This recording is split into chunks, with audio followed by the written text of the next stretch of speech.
नमस्कार विद्यार्थी मित्रांनो, मी ऑफिसर या एज्युकेशन चॅनलमध्ये तुम्हा सर्वांचं स्वागत आहे। आज आपण पाहणार आहोत 30 नोव्हेंबरच्या इम्पॉर्टंट चालू घडामोडी।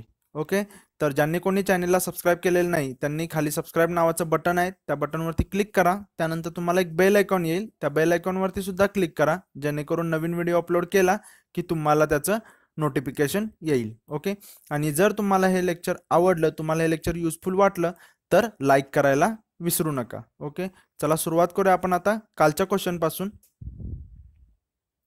बघा, खालीलपैकी कोणत्या मंत्रालयाने मिशन रक्षा ज्ञानशक्ती नावाचा कार्यक्रम चालू केला? ओके, तर याचं उत्तर काय आहे? संरक्षण मंत्रालय। ओके, आणि हे जे मिशन रक्षा ज्ञानशक्ती जो नावाचा कार्यक्रम चालू केलेला आहे तो कशासाठी होता? संरक्षण क्षेत्रामध्ये आत्मनिर्भरता वाढवण्यासाठी। याचं कोणी उद्घाटन केलं? तर संरक्षण मंत्री निर्मला सीतारामन यांनी। बरोबर, आपण पाहिलेलं होतं मागच्या लेक्चरमध्ये। चला सुरुवात करूया आपण आता आजच्या न्यूज पासून। बघा, देशातील पहिला घुबड महोत्सव। ओके, वन लाइनर तुम्हाला क्वेश्चन बनू शकतो की देशातील पहिला घुबड महोत्सव खालीलपैकी कोणत्या राज्यात सुरू झाला किंवा मग कोणत्या खालीपैकी कोणत्या ठिकाणी चालू झाला, अशा काइंड ऑफ क्वेश्चन सुद्धा येऊ शकतो। राज्य आलं तर ते महाराष्ट्र येईल, आणि जर लोकेशन आलं तर तुम्हाला लक्षात ठेवायचं पुरंदर तालुक्यातील पिंगोरी येथे झालेला आहे। ओके, मग याचा पर्पज काय आहे? तर हा महोत्सव जो आहे तो घुबड या पक्षाच्या संवर्धनासाठी। आता आपल्याला सुद्धा माहित आहे की घुबड दिसलं की ते अपशकुन मानलं जायचं। ओके, चांगलं होणार नाही पुढे वगैरे वगैरे अशा जे हे अंधश्रद्धा होत्या, त्यामुळे या घुबडांची संख्या कमी होऊ लागली, त्यांना मारलं जाऊ लागलं, किंवा मग बाकीचं पण आहे की त्यांची तस्करी सुद्धा होऊ लागली। ओके, मग त्यामुळे त्यांचं जी संख्या होती ती कमी झाली, त्यांच्या प्रजाती कमी व्हायला लागल्या, म्हणून त्यांच्या संवर्धनासाठी हा घुबड महोत्सव साजरा केला जातोय। तो कधी? तर 29 ते 30 नोव्हेंबर मध्ये।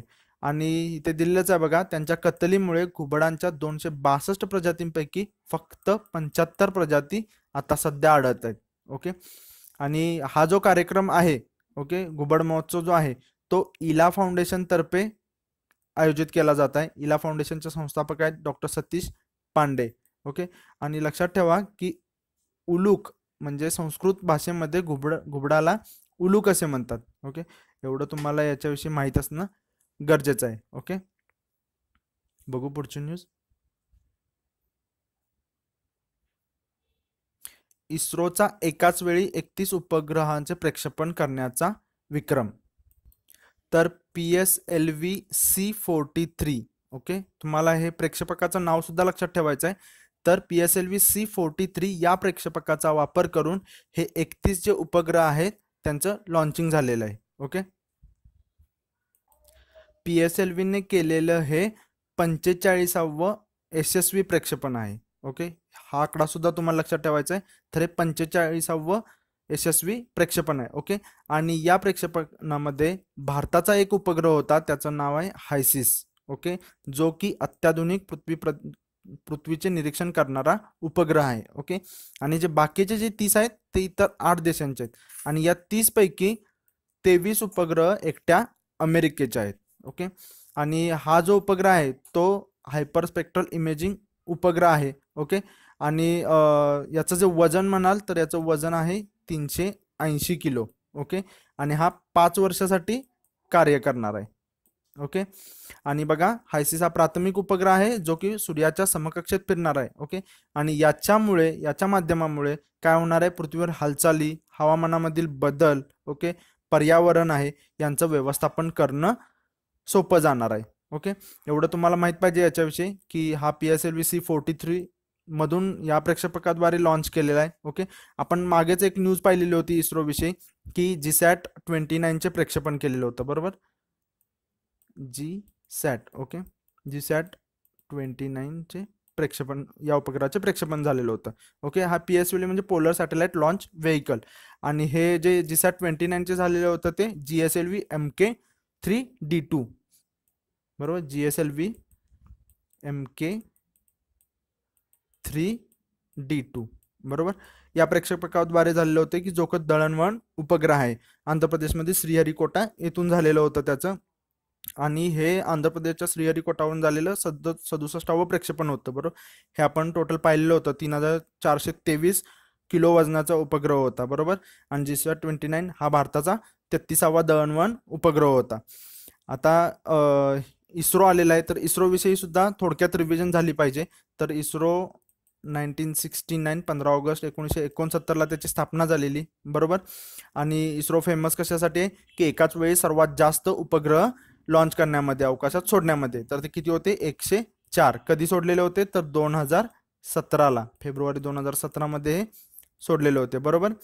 आणि जर इस्रोचं आणखी सांगायचं झालं तर त्यांनी फर्स्ट अटेम्प्टमध्येच मंगळयान यशस्वी केलेलं होतं, बरोबर, 2014 मध्ये.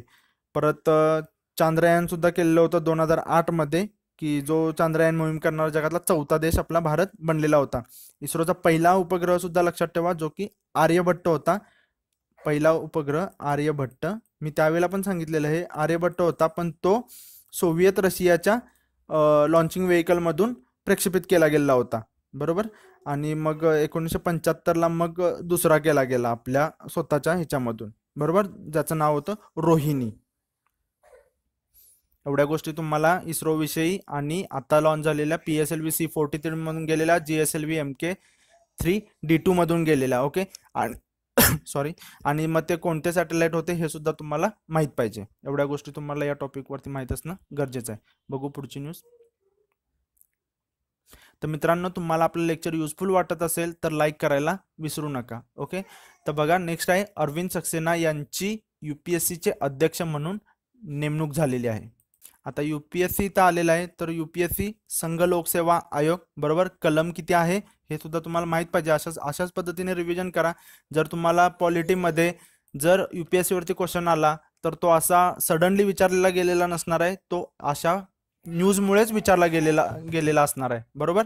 कलम 315 नुसार संघराज्यासाठी एक लोकसेवा आयोग असावा, बरोबर. आणि लोकसेवा अध्यक्षाची आणि सदस्याची नेमणूक कोण करतात? तर राष्ट्रपती करतात, बरोबर. आणि त्यांना राजीनामा सुद्धा ते राष्ट्रपतीजवळ देतात, हे तुम्हाला माहित पाहिजे, ओके. नेमणूक कोण करतात? कार्यकाळ किती असतो यांचा? तर 65 वर्ष असतो, बरोबर. वयाची 65 वर्ष किंवा 6 वर्षे, बरोबर, जे भरेल ते पहिल्यांदा, ओके. आणि बाकीच्या जर गोष्टी सांगायच्या झाल्या तर याच्यामध्ये एक अध्यक्ष असतो आणि इतर सदस्य असतात, बरोबर. सदस्य संख्या घटनेमध्ये म्हणजे नमूद केलेली नाही आहे, फिक्स असे किती असतात, पण 9 ते 11 यांच्यामध्ये सामान्यतः असते, बरोबर. हे तुम्ही लक्षात ठेवा की घटनेमध्ये सदस्यांच्या संख्येबाबत काहीही तरतूद नाही आहे, बरोबर.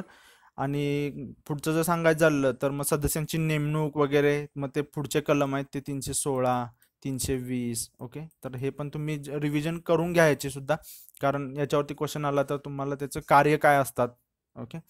तर बघा, इथे दिलेलंच आहे, यांची निवड कोण करतं? तर भारताचे राष्ट्रपती, बरोबर. आणि त्यांनी निवृत्त झालेल्या विनय मित्तल यांच्याकडून कारभार आपल्या हाती घेतलेला आहे, बरोबर. आणि अरविंद सक्सेना यांच्याबद्दल तुम्हाला इनडायरेक्टली म्हणजे क्वेश्चन पडू शकतो डायरेक्ट त्यांच्याविषयी. तर त्यांनी एमटेक दिल्ली IIT मधून केलेला आहे. 1978 मध्ये ते सिव्हिल सर्व्हिसमध्ये निवडले गेले, ओके.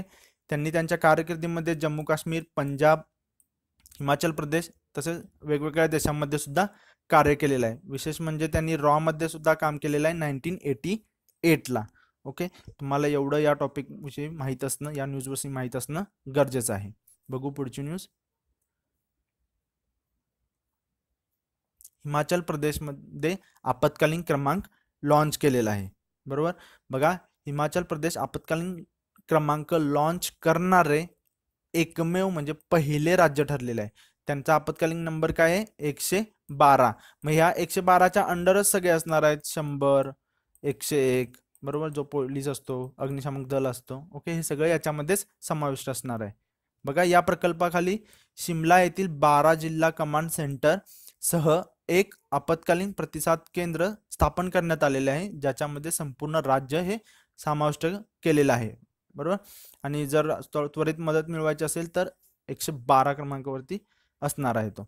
आणि मोबाईल ॲप शाऊट हे जे आहे ते महिलांच्या सुरक्षेसाठी केलेलं आहे, बरोबर. एवढ्या गोष्टी तुम्हाला याच्याविषयी माहित पाहिजे. वन लाइनर क्वेश्चन बनू शकतो की खालीलपैकी कोणत्या राज्याने आपत्कालीन क्रमांक लॉन्च करणारे एकमेव राज्य आहे खालीलपैकी, असं काइंड ऑफ क्वेश्चन येऊ शकतो याच्यावरती.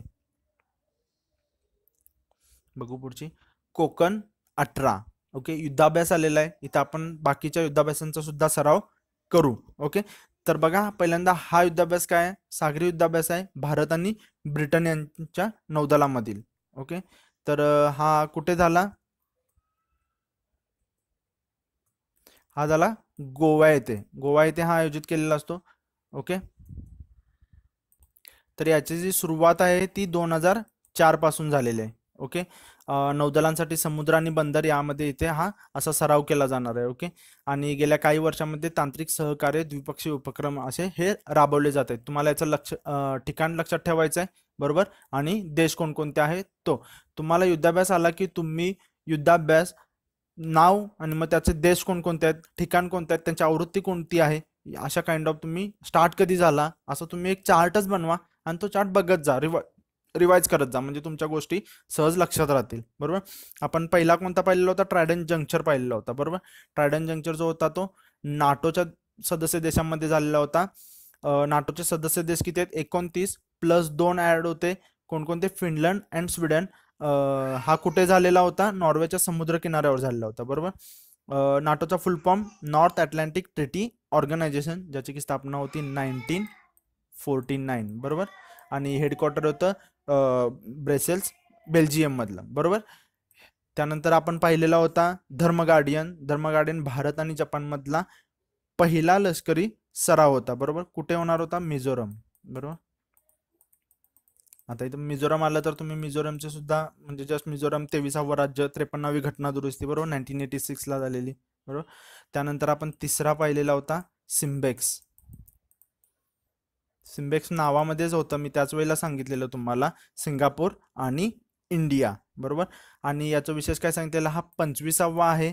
25वा असल्यामुळं हा आतापर्यंतच्या आवृत्तीमधला सर्वात मोठा आहे सराव. बरोबर, हा कुठे होणार आहे, अंदमान निकोबारचे खाडी आणि पोर्ट ब्लेअर. बरोबर, 1994 पासून याची सुरुवात आहे. बरोबर, नौदलामधला सराव आहे, हे तुम्हाला माहित पाहिजे. परत चौथा आपण कुठला पाहिलेला होता, समुद्र शक्ती.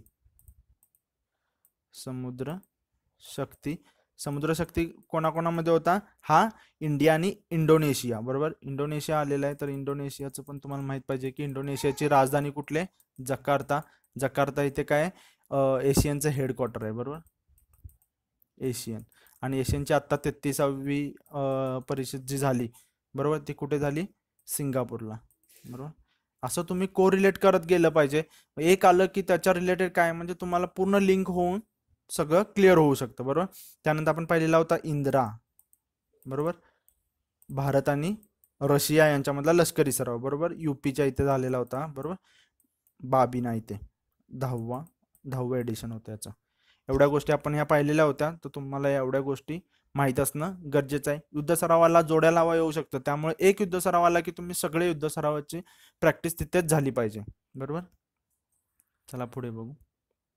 नाव क्वेश्चन ऑफ द डे, खालीलपैकी कोणत्या राज्यात देशातील पहिला घुबड महोत्सव साजरा केला गेला. क्वेश्चन अगदी सिंपल आहे, आशा करतो तुम्ही याचा आन्सर कमेंट बॉक्समध्ये मेन्शन कराल. ओके मित्रांनो, जर तुम्हाला हे जर लेक्चर आवडलं तर लाईक करायला विसरू नका, तुमच्या मित्रमैत्रिणींपर्यंत शेअर करायला विसरू नका. भेटू पुढच्या लेक्चरमध्ये, तोपर्यंत धन्यवाद.